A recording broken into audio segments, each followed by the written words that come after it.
5G চারদিকে 5G ফোনের ঝড় উঠে গেছে। 5G ফোন লঞ্চ করতে চলছে। আজকে ইন্ডিয়াতে লঞ্চ করলো 5G phone Realme X50 Pro। তো এই ফোনটি 5G ফোন, 5G নেটওয়ার্কের কোনো খবরই নেই। দেখা যাচ্ছে বিভিন্ন স্মার্টফোন কোম্পানিগুলো 5G ফোন লঞ্চ করতেছে। তো আজকে আরেকটা নতুন একটি ফোনের লিস্ট এসেছে, Vivo V19 63A।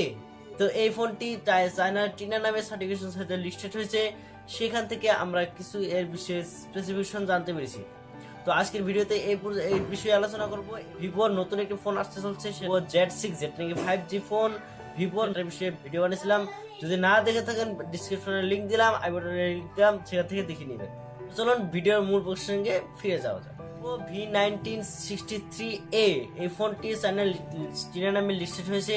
সেখান থেকে আমরা জানতে পেরেছি এই ফোনটিতে গিগব্যান্ড স্কোর করেছে। আপনাদেরকে স্ক্রিনে দেখিয়ে দিলাম, আপনারা সেখান থেকে দেখে নেন। তো এই ফোনটির ডিসপ্লেতে হবে 6.57 ইঞ্চির ফুল এইচডি প্লাস TFT ডিসপ্লেটা কিন্তু একটু বড় হবে। তো এই ফোনটির ক্যামেরাতে কি থাকবে, এখানে ব্যাক ক্যামেরা থাকবে কোয়াড রিয়ার ক্যামেরা, যার মেন ক্যামেরা থাকবে 48 মেগাপিক্সেলের প্রাইমারি ক্যামেরা, 8 মেগাপিক্সেল থাকবে, একটা 2 মেগাপিক্সেল থাকবে।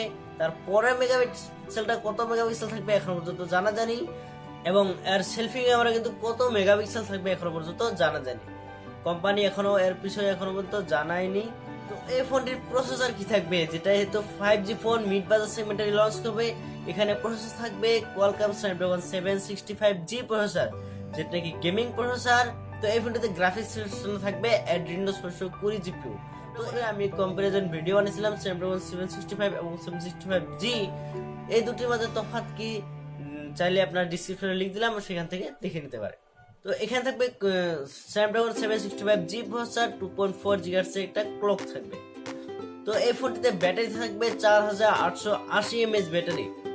তো এটা বলা গেলে 5000 mAh বলা যায়। যদি আপনি Realme 5S ফোন কিনে থাকেন, সেখানে আপনি দেখবেন যেখানে স্পেসিফিকেশন লেখা আছে সেখানে কিন্তু 4880 mAh ব্যাটারি লেখা আছে, কিন্তু আপনি যদি বক্সের প্রথম দিকে দেখেন সেখানে লেখা আছে 5000 mAh ব্যাটারি।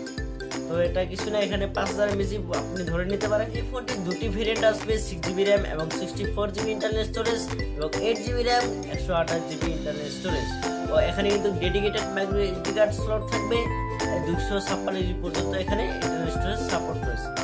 তো এই ফোনটির ওয়েট কিন্তু একটু বেশি হবে, কেননা এখানে ব্যাটারি একটু বড় রয়েছে, যার এই ফোনটির ওয়েট হবে 201 গ্রাম।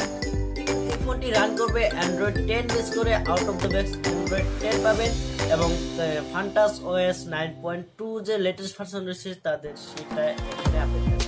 তো আজকের ভিডিও এই পর্যন্তই। আপাতত এটুকু খবরই এসেছে, দেখা যাক পরবর্তীতে এই বিষয়ে কি কি নতুন স্পেসিফিকেশন রাখে সেই বিষয়ে আপনাদেরকে জানার চেষ্টা করব। দেখা হচ্ছে পরবর্তী ভিডিওতে। আপনারা সবাই ভালো থাকবেন।